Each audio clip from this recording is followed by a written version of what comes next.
Hey y'all, I'm Few. I'm an Ironman working on wrapping up the late game grind. Gear, bossing, and the final stretch before maxing my account. Mainly, recently I've been trying to acquire a Voidwaker hilt from Callisto and or Artio. This has proven to be a pretty painful task. I'm about 3,700 kills dry, 3,700 kills at Artio, and then another couple hundred at Callisto. That's really primarily been the focus.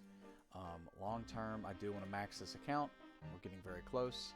I want to get rid of the cheese cape. I want to replace it with an infernal cape. And yeah, I want to complete the Colosseum.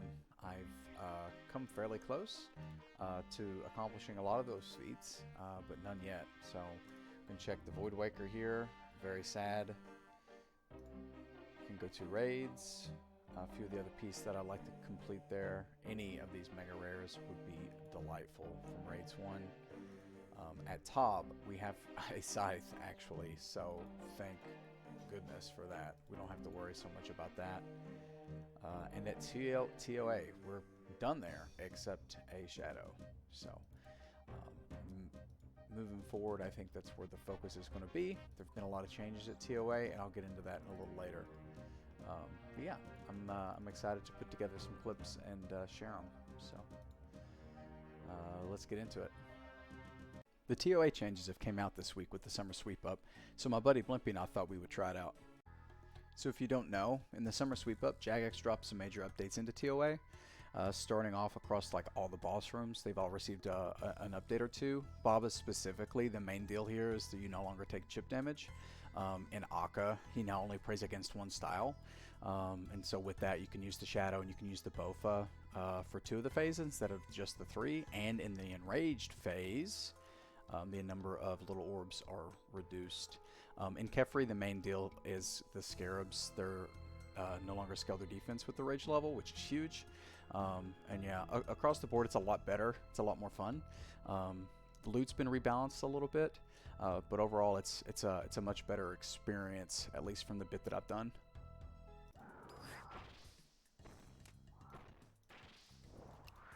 Oh, I'm dead.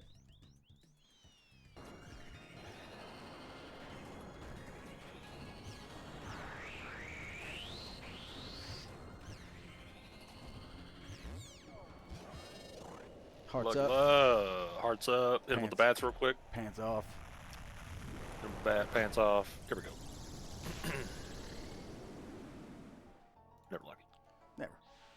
Why would Never, we ever, be? ever. Why would we be? So this week my clan's hosting an event for wilderness bosses. Individual that gets the most uniques from any of these 3 wilderness bosses will win a GP prize pool. So the 3 are obviously going to be Callisto, Vedion, and Venenatus. We can do the multi versions or the singles plus variants. So quick rundown if you're not really familiar with these. Callisto is the bear. His smaller version is Artio, and that is where I'm going to be camping for this Voidwaker hilt. These are the unique drops. Anything on this table will count towards this competition. Next, Vedion. So the smaller version of Vedion is Calvarion. So this is the kind of list of uniques that he's got. We've got Voidwaker Blade here. We've already got that. Got kind of lucky there.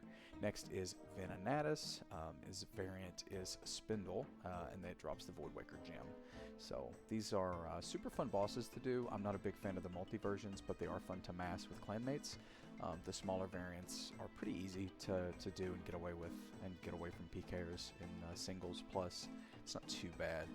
These bosses are super popular targets for both PvMers and PvPers, obviously because the Voidwaker is, one of the best spec weapons in game, and the PKers, well, they're hunting everybody that's trying to hunt the items. So, good luck us.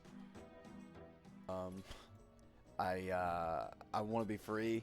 Please free me, Jagex. Maybe one day. And then I don't bring the sacks. I know free sacks are pretty easy to get from LMS, but I can't be asked, so I just bring the runes. And it's not like I don't really need the resources. Like, this is fine. 4 brews, 4 super restores. I'll flick the majority of the fight. since it's pretty easy. Just to, you know, every little bit. You can't do it all the time, obviously. Like, I gotta stop here. You could make it work, but this seems to be a pretty easy way to do it. And then 2 divine ranging pots is usually what I'll bring. And then anglers and the Corlon bonds. So, and mahogany logs. Finishing this up. And 10 HP. 10 HP. We got meleeed. Claws of Callisto, actually great for the clan event that we're doing. I'm going to bank on that one. I think I'm in the lead. Holy. Another set of claws. Another set of claws, dude. Oh, I'm winning this. I'm winning this event. So at the beginning of the week, before we really got started, everybody in the clan that's participating took screenshots of the different bosses that they would be killing. This was the screenshot that I submitted. I didn't submit any for any of the other bosses because I'm just going to stay at Artio and Callisto. Here you can see no Voidwakers, 5 claws, 8 DHs. The D picks are shared across the lot of logs, so I've got 13 there, a pet, and 3 rings. And now you can see on the log, we've got 7 claws and 10 DHs. So we've received 2 claws, 2 DHs since the event has started. Unfortunately, I don't have any clips of the D2Hs, but we do have the clips of the claws. So we're in pretty good shape. I've got 4 uniques this week. I think I'm in the lead, but I guess we'll see. Good morning. Well, alright. It does seem like we were able to clutch up and win the event. Our 4 uniques were, in fact, enough. I did a couple more KC of Callisto before bed and didn't pull anything else. So we did an end with 4, and it looks like we've won the prize pool. While we're waiting to kind of collect that, this morning I thought I would run a TOA. From TOA, like I'd shown before, I do need a shadow. That's kind of the only thing left here, and pet kits too, I guess. But shadow is like the only thing I really care about at this point. That would be neat to pull from here. And the since the summer sweep up, it's actually, you know, it's a lot more fun to go to TOA, especially solos. So I haven't been at TOA in a while, and the few that we've done, we're kind of just getting back into it. It had been almost a year since I'd been here before. So this is what what I'm running at the moment. It's just a 300. It's nothing crazy. Hardcore, walk the path, deadlies, and on a diet. More overlords, which is a new one for me. I used to not run this very much, but since those scarab changes, it does seem to be you know, kind of free. So I'm taking that. Normally I would have taken upset stomach instead, but now with more overlords, this just is a safer option. Yeah, so everything but insanity. I haven't worked up the the guts to go back to insanity. I had learned insanity. It took me a few runs to like actually get it down. Got my backpack and everything, but it's been a while, and I don't want to go in and die after 30 or 40 minutes. So I'm gonna enjoy this for a little bit. I'll probably will end up running some 150s with insanity on just to get a feel for it again, so I can start creeping that red level up. But that's it. That's the invocations, and that's what we're looking for. So just finished up this 300. Actually, never lucky. It's fine. Oh, that's new. So I think this is the new gem. It's supposed to make the partisan like kind of. It's not on par with the fang, but it's a heck of a lot better than not having a fang and just using the regular partisan. So that's neat. We'll take that. That is really cool. Nice. So it wasn't for nothing. Scoreboard. We'll check this out really quick.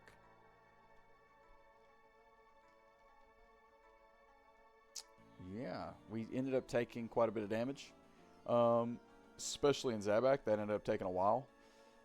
I'm sorry, not Zabak, Baba. and Baba, we took took quite a bit of damage. Not at the boss, at the monkey room before. That was a little rough. Yeah. But anyway, I think that's going to be a wrap. Might run another one. I'm not sure. Yeah, here's a little bit more information on the jewel. It's the Jewel of a Mascot, the black jewel. It's a 1 in 50 drop from TOA, and it creates the Karis Partisan of a Mascot.